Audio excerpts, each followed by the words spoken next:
Hey everyone, welcome back to the Best Rivals podcast. I'm Brianna. And I'm Julia. And today we're going to be talking a little bit about high school. So recently I got a letter in the mail from my middle school, and it was actually a letter that I wrote in 8th grade to my senior self. And that was just a crazy experience. It's a really cool thing that like my social studies teacher started doing. And like in the letter I talk about like, oh, I want to go to college, like to Madison, and I was like, no way, I'm going to college in Madison. And I kind of forgot that I wrote this like whole letter, but it was really cool to like see what like my 8th grade self was like thinking about, like what I thought my like biggest problems were, and like what I wanted to do like or accomplish in the 4 years, which most of the things I did, except for I didn't stop procrastinating, but that's okay. It's weird because it feels like 8th grade wasn't even that long ago, at least to me. I know, but it's like I forget that I even wrote a letter in 8th grade to my senior self. Like when I came in the mail, I was like in pure shock. Some background about us. We're both seniors in high school, and due to COVID, we did miss like half of our junior year. That was like all virtual. And then we had a virtual first semester for our senior year, and then we finally came back in person for our second semester. Which is exciting. It's definitely been different.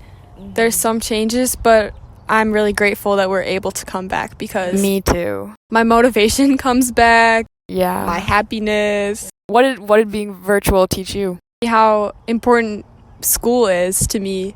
I think I get what you mean, but like leaving the house, like going somewhere else for like the day. Separating a work environment from a home environment.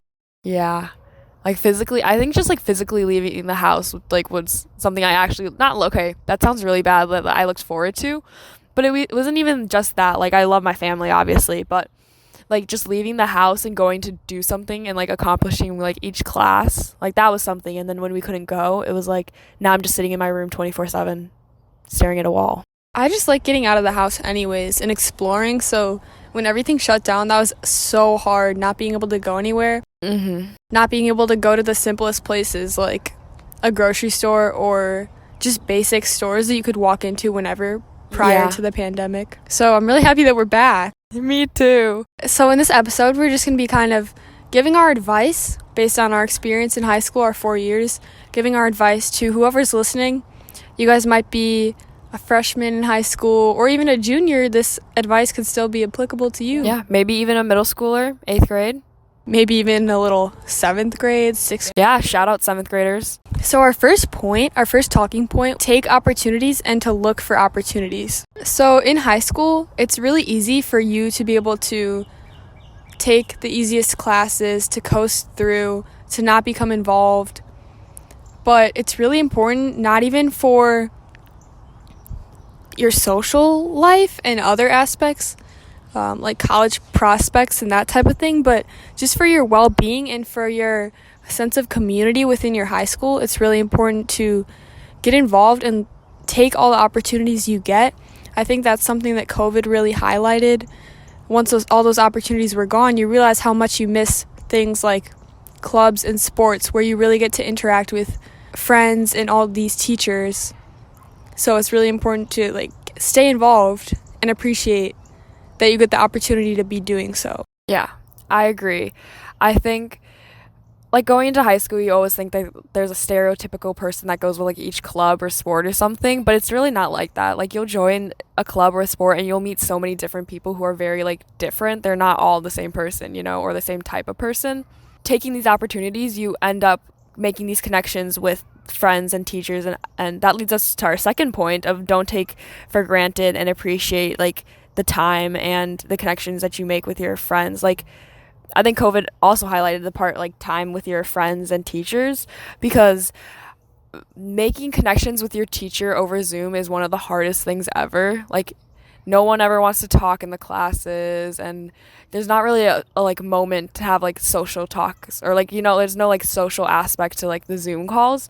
But like when you're in person, and like when we're sitting in our AP Econ class and I'm talking about how I don't have a spoon for my salad and I have to go find something in the lunchroom, like, and then the teacher like picking up on that, laughing about it, and later when we come back for lunch asking if I actually did end up finding a fork, like making the fun connections of like them like knowing other parts of our lives, whether it's just our lunch, but like that's still something. Just the human interaction. Yes, just the human interaction. And I think, I don't know about you, but I know I have a much better day when I just kind of go throughout it, making an effort to talk to whoever, just talking to everyone. Not that you have to be super extroverted and talk to everyone, but having those little conversations definitely improves your day. It just makes it a better day. I agree. And even with classes, like classes are so much better when the teacher's like cracking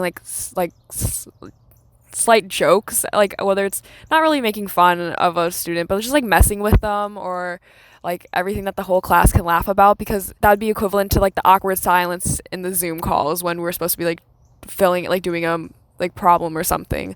Like in those times, like in-person schooling, the teacher's like making like a little comment, and then it's just like making the class laugh and actually enjoy being in the class, well, and learning too. For our next point, it's kind of wrapped around with building these connections. Don't be afraid to be yourself, because I know a lot of you listening might feel like you need to fit a certain mold to be in a certain group, or like you need to act a certain way. I think the best advice going along with being yourself is just to be who you are, and then you will find true friends through doing that. Because think about it this way, you don't want to act like a version of yourself that's not yourself and then attract the wrong friends that don't actually align with who you really are. You want to attract like-minded people. So if you're yourself and people don't like you, that's okay. Like, just move on to new people. You want to find people who are like-minded in making friends, and obviously be friendly with everyone, but yeah, I'd say, because I feel like when me and Brianna first met, like obviously we weren't the bestest of friends when we first met, you know, like it took like some time of us being like together to like, I don't know, click, not even click, but like I think from the start when I met Brianna, I was like, oh, she's cool. Like I think she was being her genuine self in her 8th grade like basketball uniform and like high ponytail. She was just being her like genuine self, and I think that's when I saw that I was like, oh, I want to be friends with her. And then eventually we did become friends. that was really nice. And that kind of ties into our next point of try out sport. Whether you don't really know how to, it depends on the school, honestly. Like if your school is like super big into this one sport and they have like a very competitive, and like if you don't know how to play the sport, you might get cut. But that's okay if you get cut. At least you tried, you know?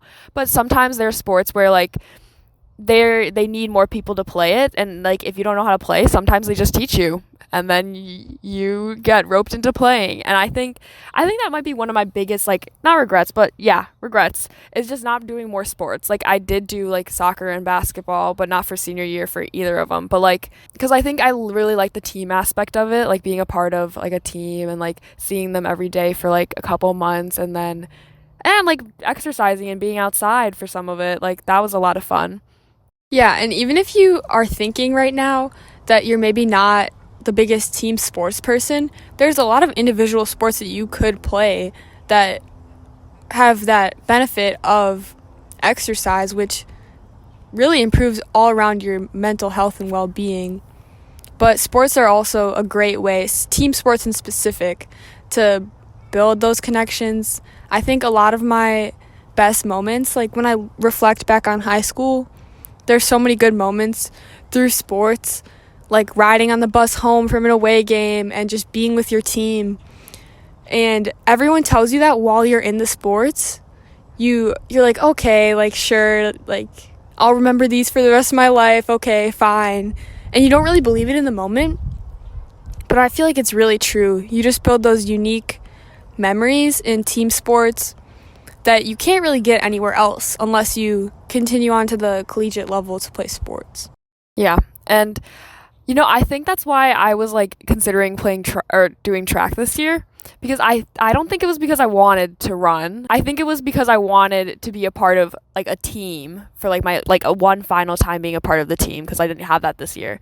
So our next point was, don't be involved in drama. Yes, don't be involved in drama. It's as simple as that. Like you will come across people in high school that you can tell that they purposely create drama just to create drama. Like, I don't know if it's like how they talk, or how even like what they talk about, and like who they talk about it with. Like, you can tell that they're like driven by drama, which is the weirdest thing ever. But don't be mean to them, but just like distance yourself. Like, you don't have to like be friends with everyone, and you can choose who you want to be friends with. And if you stay away from the people who are involved in drama, you'll be like so much happier. You will never be like having those thoughts of like, oh, does this person like me? Does this person like me? Because it doesn't matter. Like, everyone like thinks so much that like other people are thinking about them, but like no one is ever thinking about anyone. Like, everyone's too like focused and trying to figure out, oh, like about themselves. Everyone's too like worried about how other people perceive them, that no one is like perceiving you. That's that. And if you think about your priorities, like, I know for me, my priorities, school, family, friends, those types of things, drama is just so irrelevant and such a time waster. Like, It is a time waster. if it's not helping me work towards or improve upon my priorities, then what am I doing? Yeah, wasting time. And what is time? Money. Guys, talk about ideas and not people. Yeah. And surround yourself with other people who talk about ideas and not people, unless it's in a positive way. Yeah. And then, so our next point, Don't neglect spending time with your family over friends. Like, obviously you should spend time with your friends because you get like this 4 years to like spend with them before you go to college, especially like senior year too. But your family, I heard something about like there's like a statistic that this time, like once you turn 18 and then once you go to college, that is like the most time you will spend with your parents for like a majority, more than a majority. I heard of your life. Yes, of your life. It was a very high percentage, and I was like, that is so sad. That is really sad. When I heard that, I was like, I will cry. That is so sad. Shout out mom and dad. Shout out mom and dad. But even with homework, like, grades do matter because they are what gets you into college, but to an extent, like, Don't overwork yourself. Don't stress. Don't spend all your day stressing out about school, thinking about school. Don't be that person who stays up till 2 a.m. working on assignments, sacrificing your crucial sleep. if you get like a bad test or test grade, it's okay. And it's like, I won't let that bring my day down because I'm not gonna go home and be like just sad that I did bad on this test. Like, I want to continue on with my day, have a good day, whether or not I did good on my test or not. And I think that's just a positive outlook on life.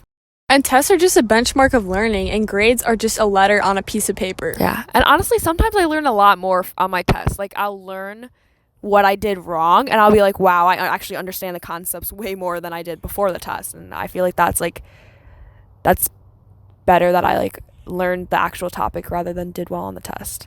And if you really do that bad and you're stressing out about it, take a test as, just like you were saying, take it as a learning opportunity or a challenge. Say, I can work harder to do better on the next test instead of... Okay, so, yeah, one thing that me and Brianna, I feel like we kind of got into it junior year, but then COVID hit, so then it was really just the senior year. Sophomore year a little bit too. Sophomore year a little bit too, yeah. So what we would do is after school, like during the off season, we'd just go and work out, and Brianna would make us, she'd make us little workouts on like a sticky note during lunchtime. We'd try to like figure out what we want to do and this and that. Did we even squat or bench? I think we did, not super often. I think we definitely did. You think we did? I don't really remember. I think we did more with dumbbells, but I think we probably did like it maybe like once or twice or something. The weight room was also a lot busier back then. Yeah, so when we went, it would be filled. I feel like it's because there was only one time in the afternoon, but it would be like filled with football players. And our weight room isn't that big, which is fine. You know what? Grateful that we have a weight room. But it's just that when there's so many people in there, like you could not get like a squat rack. Like you could not. You would have to like wait until like they all leave or something, or I don't even know what we did, but we just like go hide in the corner. Honestly, we were also scared, intimidated at first. We were very intimidated because there weren't a lot of girls going, if any. It was just us two and one other friend, and that was the gang. But once we got past that, yeah, and I feel like that especially happened this year. even with like this week when I went by myself because Brianna had work, so I went in an afternoon session and I just went by myself. I was the only girl in there, but I still got my workout done and had a really good workout. Whether or not they were looking at me, I don't know. I wasn't paying attention. And definitely through COVID. So for our school, we were able to sign up for times in the weight room to lift weights, even when our school was virtual first semester. So Julia and I signed up for an early slot. 6 a.m., guys. Perfect timing. Brianna's choice. So that really motivated me to be excited for each day, and it was also a really good stress reliever. Every time I think about how much COVID has taken away or kind of things like that, I think it definitely provided an outlet for us because, I don't know, with me, I didn't play my senior year of basketball, which was really tough. Like, I was really, really sad about that. And I think being able to go to the weight room every single day, like, it kept me doing something. And it still kept me active as well. And I feel like that's what, like, it kind of, like, didn't, like, fill the, like, missing space of, like, basketball, but in a way it did. And I think with having it at 6 a.m., which I'm glad Brianna in the summer was like, Julia, let's go at 6 a.m. And I was like, are you insane? I think that's really good because it like actually gets me up and like gets me like me starting my day. And I think I like working out in the morning. It's just like, so it's like by the time I have my first period class, I'm like, I've already accomplished like one thing. I can go for the rest of the day. You're already successful. You don't need to do anything else in the day. I don't need to do any more work anymore, guys. So moral of the story, just find what you like doing and do it often. Yeah. Yeah. And it's like we even made like a really good connection with the coach and another girl who goes there too. Yeah. She's an underclassman, and if she didn't start going to those workouts, we probably would never have met her, nor would we have ever like became friends with her, you know? I also think there's just something about working out with other people that it's more motivating. It's more motivating, but also you form connections with them because you're all going through the same thing, if that makes sense. And when we started this year, I think we actually started learning the forms of everything with like squat. Like we obviously knew how to squat already, but I think having this coach watch us and see like how we perform. Guys, now we know a power clean and a hang clean. We never knew what power cleans were before senior year. Now we're professionals. I wouldn't go that far. A little bit of a stretch. One last final piece to leave you guys with is when you're presented with opportunities, this is more in like an academic like sense, or like whether it's like student council or a science fair or something like that, or like if you're asked to like go to an event or something, or just like go to like one meeting, like don't say no. Like especially early on freshman year, don't say no. If you go to a meeting and you end up loving it, like then you're a part of a club now. But if you say no, you miss that opportunity. And say you don't even you go to one meeting and you don't like it, you don't have to go to the next meeting. Like there's nothing forcing you. Like I think just trying out and like saying yes to like the opportunities that you're presented with. Don't say no to opportunities that could end up in being great experiences in your high school career. And make memories. Do what makes you happy. Find nice friends. Find people who are nice to you and don't treat you badly. Don't care what other people think about you because it doesn't matter. It's your life and you're in control. Yeah, do what you wanna. Do what makes you happy. Period. Okay, guys, thank you for listening to us. I hope you maybe learned something, or maybe if you didn't, just enjoyed hearing about our high school careers. And I'm proud of you for saying thanks for listening, because the past few episodes, I don't know if you've caught it, but we've definitely said thanks for watching, but thanks for listening. You can find us on Instagram at best.rivals. And you can listen to our podcast wherever you find your podcasts. Yeah. And did you know 1 more month and we're graduated seniors? 1 more month and we're graduated. Crazy. Crazy. And that's that. And that's that.